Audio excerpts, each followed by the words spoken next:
the next thing we're going to talk about is Donald Trump has done a bunch of executive orders.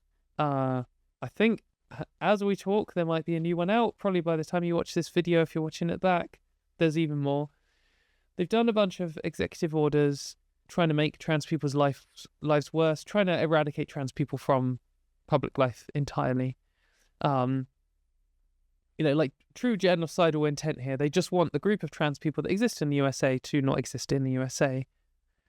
And, this is what we've been saying that the anti-trans movement has been moving towards for decades, for years, this whole time. And the gender criticals in the UK have been denying it this whole time, but now it's happening and they're all supporting it, of course.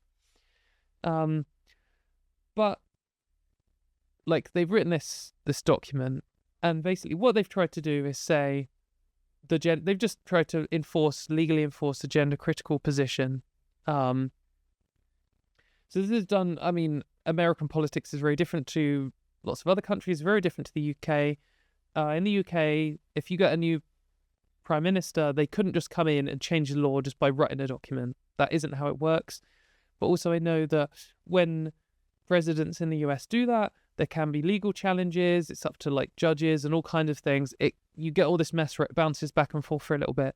So although they've done this won't necessarily hold up, though I wouldn't have much faith in the US court system, especially when, the Supreme Court is just a bunch of right-wing activists. We'll see. But one thing that we know can't hold up is this is just scientifically illiterate garbage. I think it's just worth pointing that out. So one of the things that I wanted to talk about, but I don't think we're going to fit in today, is pressuring gender criticals. When they say sex is binary and immutable, and you say, cool, give me a binary and immutable definition of sex then. And they won't. They can't. Some of the new people say, chromosomes or gametes or something. And then you point out a counterexample and then the whole thing crumbles. So most of them don't. Most of them have seen this. If you ask them for an actual binary and immutable definition of sex, they won't give it because it's embarrassing, because they always just get called out. So they just constantly insist there is one, but they'll never give it. And if you push and push and push, they might concede that there is no. They'll be like, oh, well, okay, there's some exceptions. We might get into that later. But the government obviously has to actually write one down. So they've attempted to do that here.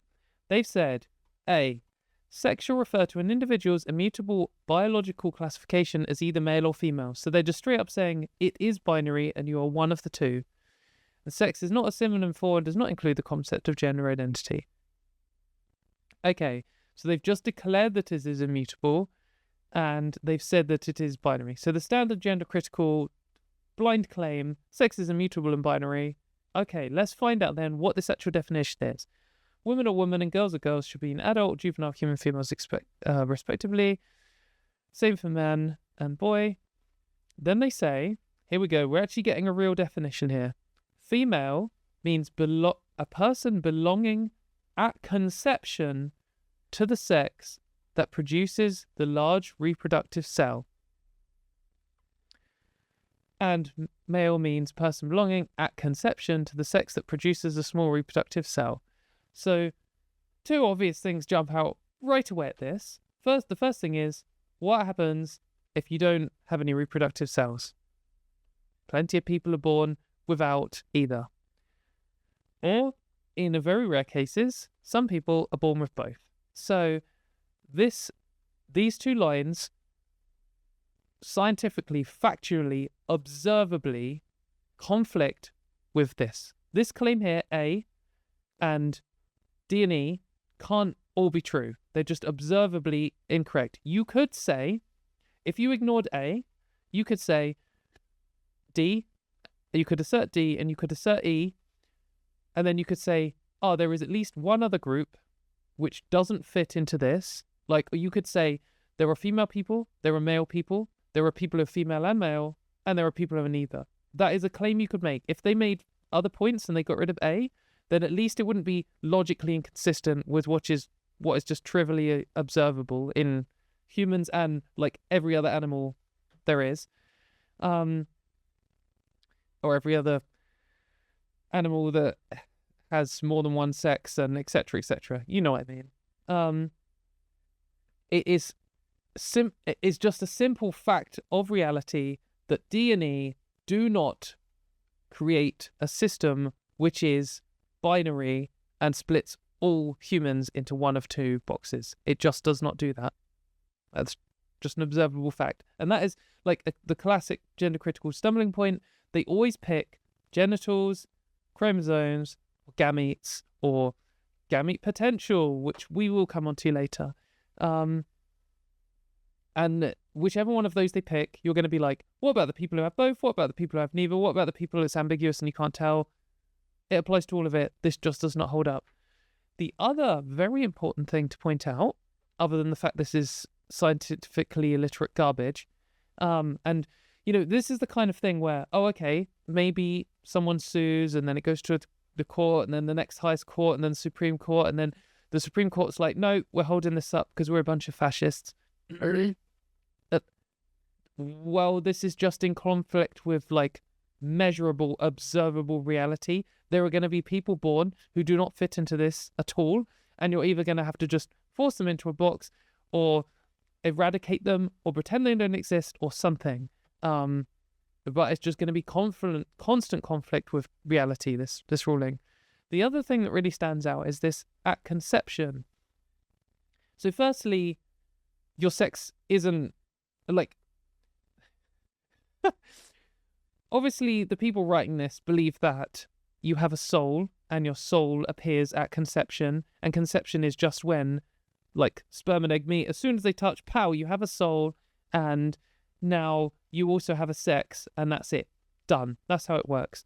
Of course, biologically, that isn't how it works. Your sex isn't fully determined at the point of conception because there's a whole bunch of processes involved in sex development for all of the different sex characteristics you have, and all that's happening at the moment of the cells touching and meeting and exchanging their DNA is just some DNA exchange, and that isn't setting up for an inevitable hormone levels, which are a key part of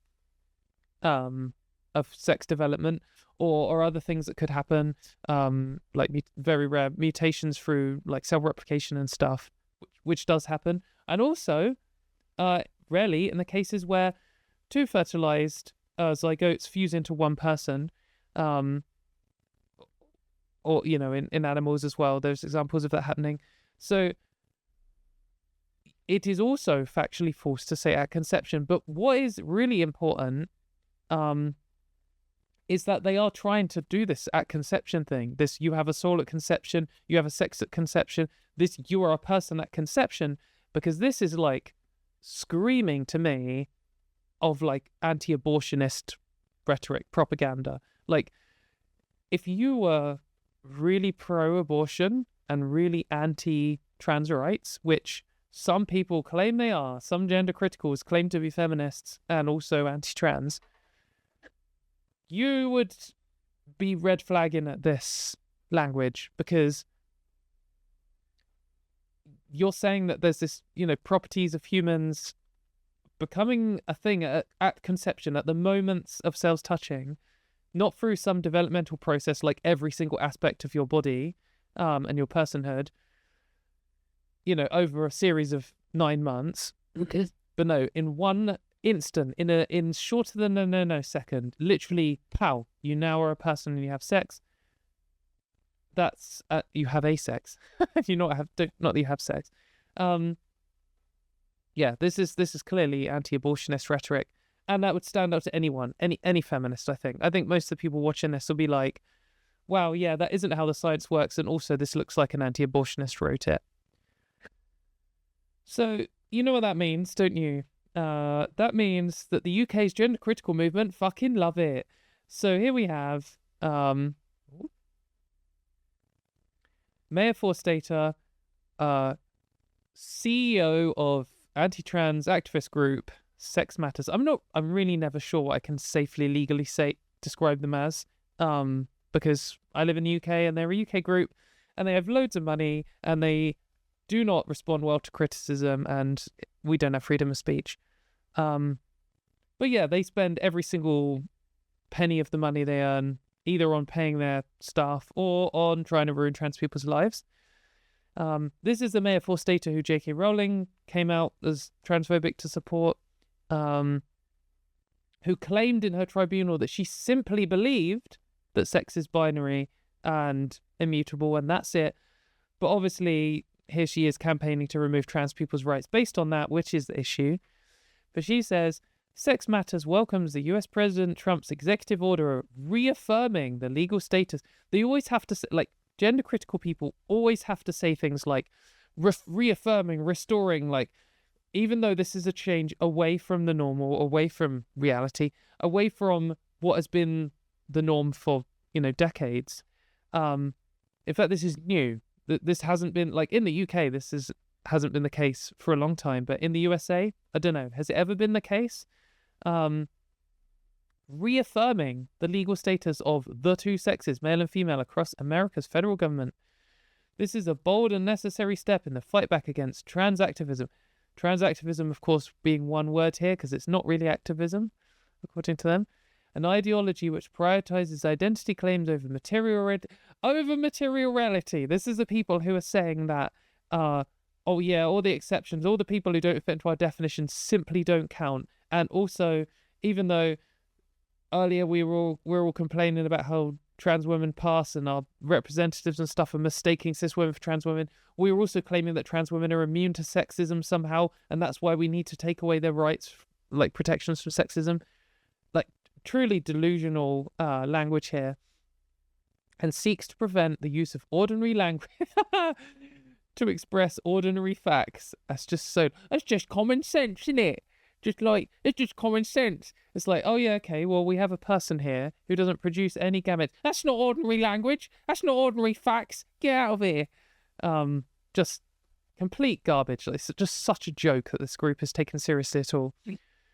Fully defeating gender identity ideology will take time and hard work. Yeah, it will take opening concentration camps and stuff, but I'm sure they're all committed to that.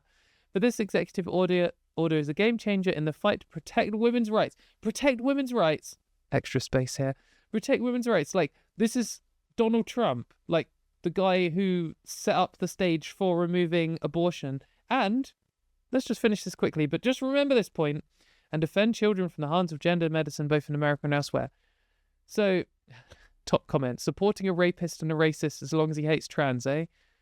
Definitely going to help women and girls. But also, the same order, Trump's new gender rules, gut a key part of the Prison Rape Elimination Act. Of course they fucking do. Like, this is always going to happen. There is absolutely no way in hell that Donald Trump gives a fucking shit about women or children in any sense. And Mayor Forstater knows that. She's just lying. They all know that gender critical does not give a fuck about women. Like, not even slightly. They're just blindly supporting this at conception bullshit. This ridiculous thing which will class a bunch of intersex women and like other vulnerable groups of women just not as women anymore, and will just remove their rights, which, by the way, doesn't affect anyone else at all. They're just blindly supporting this dickhead, this, like, internationally renowned, like, sexual assault, adulterer, loser, misogynist. Like, how can anyone take these people seriously? This is what gender critical is. Like, this is what we were talking about last week with that one gender critical person who's been like, well, all the trans people were saying that gender criticals just support misogynists, and now I look around and they all seem to be doing it. It's like, yeah, this has always been what it fucking is. This whole protecting women's rights and defending children bullshit is the same recycled rubbish that it always is with every single minority rights, anti-minority rights, anti-civil rights bullshit. This is exactly what they were saying. You've got to protect the women and children from black people when they were trying to get civil rights. It's what they were saying about gay people when they were trying to get gay marriage. Yeah, it's just completely ridiculous. Like, people, two things should happen when someone is gender critical. One, you should absolutely not respect them in a democratic society bullshit, because they are full-on trans rights eliminationists. They want to completely remove rights we have today, all of the rights we have today as trans people in the UK, the US, and around the world. and that will have real material reality effects on our lives, and it will not affect these losers at all. That is the first thing that should always be acknowledged by everyone. And the second is, they should be laughed out of the room trying to pretend that they care about material reality or protecting women when they are supporting something which is observably false, like scientifically garbage, and then secondly supporting like this rapist, misogynist, fascist leader. Like, the gender criticals are always just gonna support fascists.